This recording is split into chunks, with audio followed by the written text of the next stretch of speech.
أعوذ بالله من الشيطان الرجيم بسم الله الرحمن الرحيم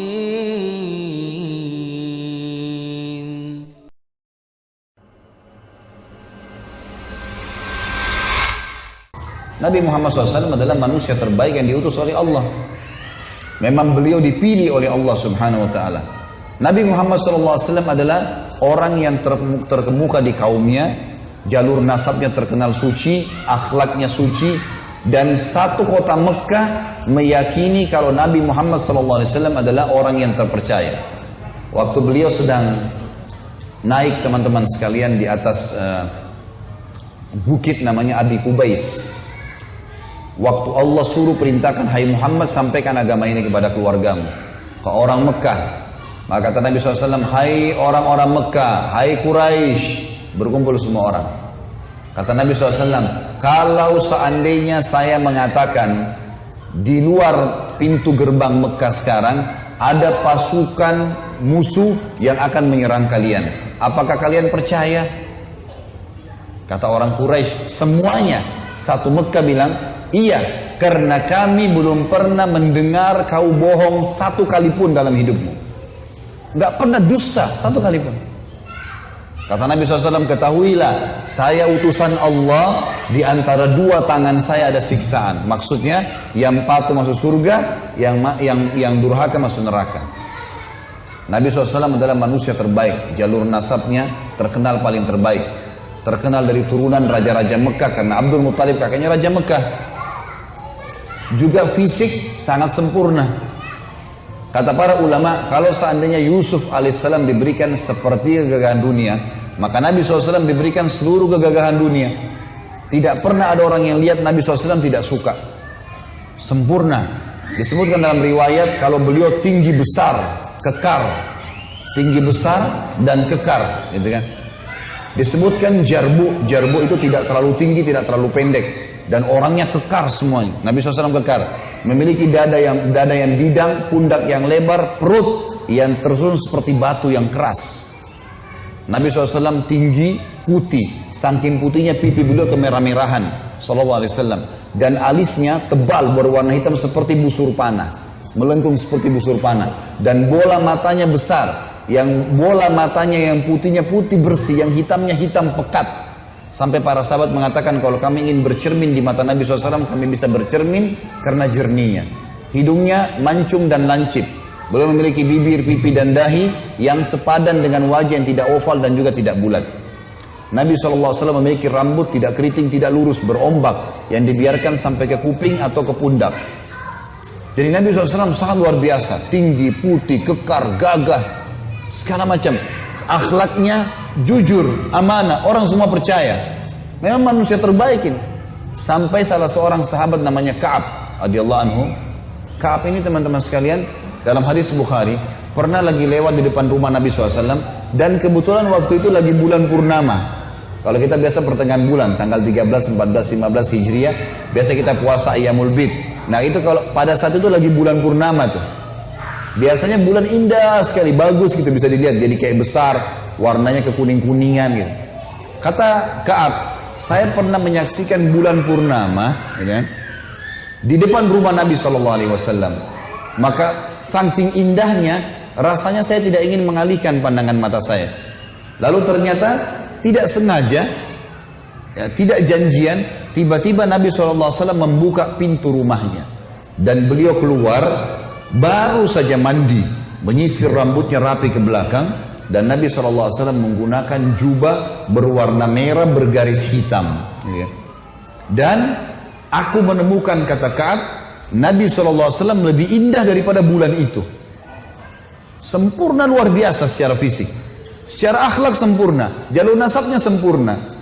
Ada orang subhanallah mengidolakan seorang artis mungkin sudah meninggal dari tahun 60-an pun, dipasang posternya, diikuti cara ngomongnya, diikutin cara langkahnya, mungkin sisiran rambutnya. Kita orang Islam punya idola satu orang saja, Nabi Muhammad SAW. Orang yang dipilih oleh Allah menjadi manusia terbaik. Ini orang bukan main-main. Allah yang memujinya. Allah mengatakan dalam Al-Quran, memastikan kalau memang dia adalah utusannya. Dalam surah Fatih ayat 40, surah nomor 48 ayat 29. A'udzu billahi minasyaitonir rajim. Muhammadur Rasulullah. Muhammad ini benar-benar utusan Allah. Pernah ada satu orang Bapak Ibu sekalian namanya Rukana. Rukana ini pegulat di Mekah ya. Jadi dia bukan dari Mekah, tapi ini masa fase Mekah dulu. Ada satu orang di Jazirah Arab namanya Rukana. Orangnya kekar, tinggi besar. Dia profesinya selalu gulat. Jadi dia datang ke satu suku yang ditantang sama dia. Siapa yang mau gulat sama saya? Kalau kalah, saya siap menjadi pembantunya selama setahun, gitu-gitulah. Kalau saya menang, kalau dia menang, dia ambil istrinya orang, ngambil hartanya, ngambil anaknya. Itu yang selalu dikerjakan oleh Rukana. Dan tidak pernah kalah gulat, karena orangnya tinggi besar, kekar. Waktu dia dengar Nabi SAW, orang Quraisy lagi punya masalah dengan Nabi di Mekah, dia datangi orang Quraisy, dia bilang, "Hai Quraisy, mau nggak saya permalukan Muhammad buat kalian?" Kata orang Quraisy, "Bagus, buat. Apa yang kalian mau balas? Apa saja kau minta kami kasih. Permalukan dulu Muhammad." Nabi SAW lagi tawaf. Ini si Rukana naik di atas batu tinggi lalu teriak, "Hai Muhammad." Nabi SAW balik, "Kau mau saya beriman? Ikut kamu?" Kata Nabi SAW, "Tentu saja." Kata Rukana, "Saya punya syarat." Kata Nabi SAW, "Apa syaratmu?" "Kalau kau bisa kalahkan saya bergulat, maka saya akan jadi pengikutmu." Rukana pikirin Nabi nggak bakal iyakan, karena orang semua takut sama dia, gitu ya. Nggak pernah kalah bergulat, memang orangnya besar, tinggi besar, mengalahkan postur tubuh Nabi yang tinggi. Dia kaget, Nabi bilang mengatakan, "Baiklah, bergulat dengan Nabi SAW." Dan perlu Bapak Ibu tahu ya, semua nabi-nabi dan rasul diberikan kekuatan 10 orang laki-laki. Semua nabi-nabi dan rasul, semuanya. Jadi mereka memang untuk membela agama Allah dikasih kekuatan 10 orang laki-laki. Nabi SAW gulat sama Rukana, beberapa gelakan, gulat ini agak sulit ya. Bukan dengan berantem umumnya. Emang dia harus menekuk sampai musuhnya nggak kuat lagi. Bukan melukai, bukan memukul wajah, bukan segala. Ditekuk oleh Nabi, nggak bisa bergerak Rukana. Nggak percaya dia. Saya mau tantang lagi, 2 kali, 3 kali, sampai 10 kali Nabi kalahin dia.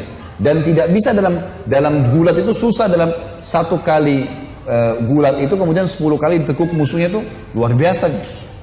Kalah nih Rukana, nggak bisa bergerak. Terakhir Nabi SAW tekuk, nggak bisa bergerak. Lalu yang terjadi Bapak Ibu sekalian, Rukana bilang, "Saya mengaku kalah, tapi saya tidak mau beriman kecuali pohon ini bicara." Ada pohon kurma di situ. Semua satu Mekah orang saksikan itu, pohonnya bilang, "Asyhadu an la ilaha illallah wa anna Muhammad Rasulullah." Ini mukjizat Nabi. Pohon ngucapin syahadat. Ini kalau teman-teman ikuti ceramah saya di YouTube ada itu tentang mukjizat Nabi Muhammad SAW.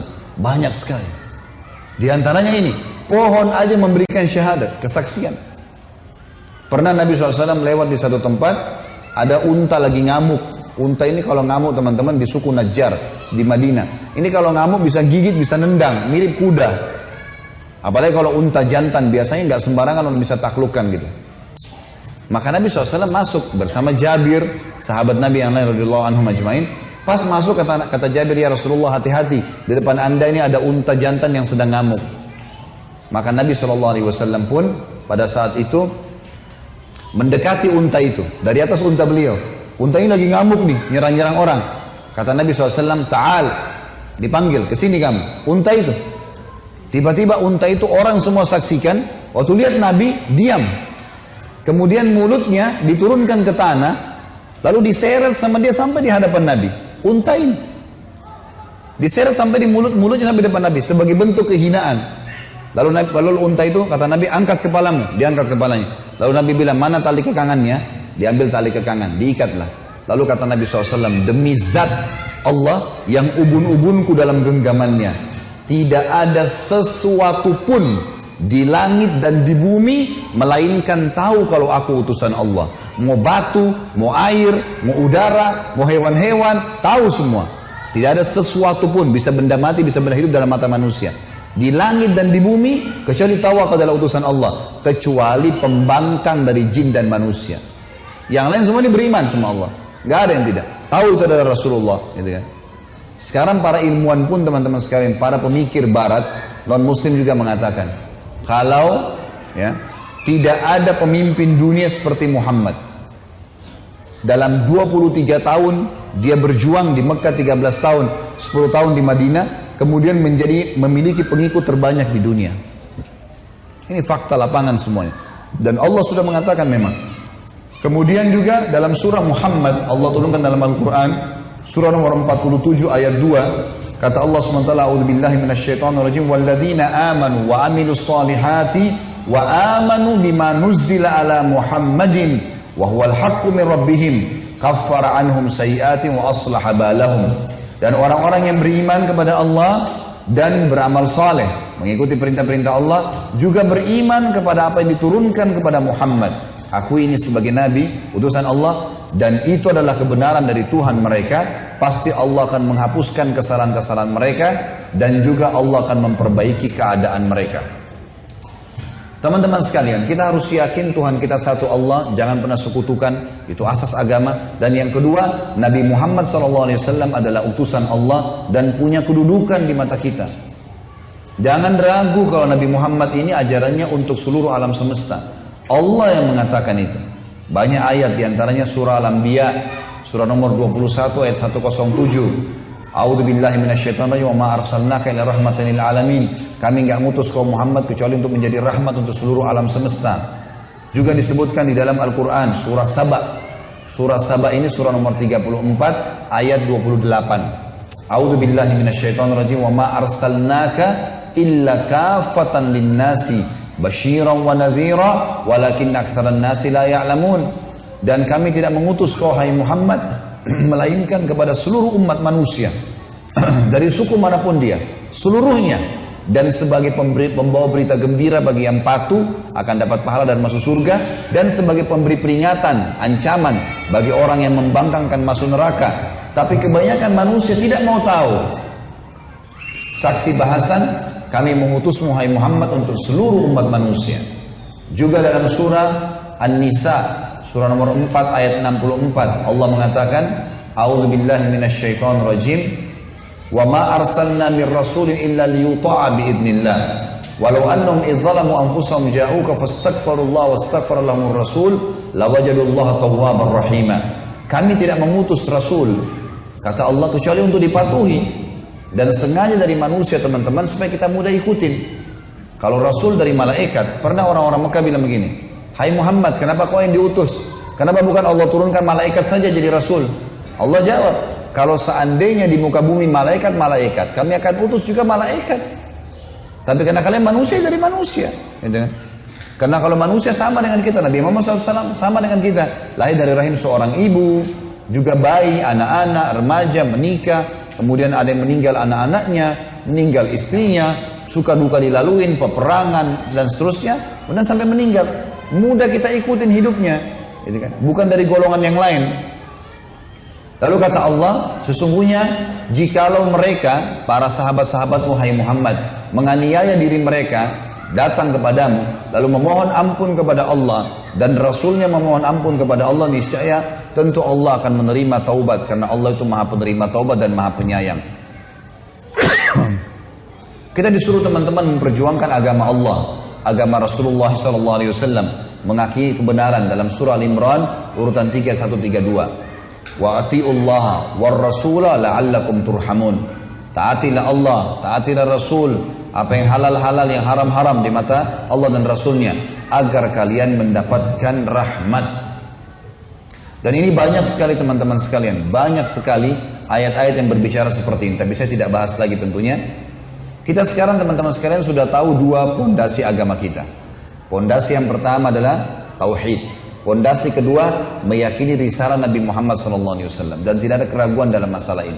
Sehingga kita mendakwakannya kepada orang lain, dan jangan pernah ragu menyampaikan agama ini. Sampaikan apa adanya.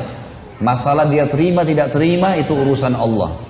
Kita sekali lagi manusia cuman milih ikhtiar, milih makanan kunyah, ya? Milih tempat tinggal tidur. Selebihnya urusan Allah, gitu kan? Sama, sampaikan agama ini kepada orang non muslim, sampaikan saja. Terima nggak terima bukan urusan kita itu. Dan yang paling baik caranya kepada mereka tanya, bagaimana pendapat anda tentang Islam? Itu saja yang ditanyain dulu. Biarin dia sampaikan pendapatnya tentang Islam. Buruk atau baik, biarin dia cerita. Saya tidak suruh Bapak Ibu di sini menjadi Ahmad Didat atau Dr. Zaki Naik menghafal kitab-kitab mereka. Enggak. Cukup Bapak Ibu tanya tentang Islam, pendapat dia apa, lalu kita jelaskan Islam yang kita tahu. Cukup itu saja. Selebihnya serahkan kepada Allah. Orang masuk Islam Bapak Ibu sekalian syahadatnya, syahadat karena dengar azan, syahadat karena lihat orang Islam pakai baju muslim, syahadat karena dengar ayat Al-Quran. Sesuatu yang mungkin kalau kita tiap hari kita dengar nggak ada hubungannya. Pernah ada seorang ibu syahadat, kemudian saya tanya, Bu, kenapa ibu syahadat? Apa sebabnya ibu masuk Islam? Saya waktu Ramadan Ustaz, setiap kali dengar azan di masjid karena rumah orang tua saya dekat masjid non muslim, lalu saya merinding, selalu merinding. Saya nggak tahu kenapa. Terus dalam hati saya ini selalu ingin masuk Islam, hanya itu saja. Lalu saya syahadat. Kita berapa kali dengar azan umat Islam? Biasa saja. Jadi hidayah di tangan Allah, nggak usah ragu. Ini agama benar gitu. A'udzu billahi minasy syaithanir rajim. Bismillahirrahmanirrahim.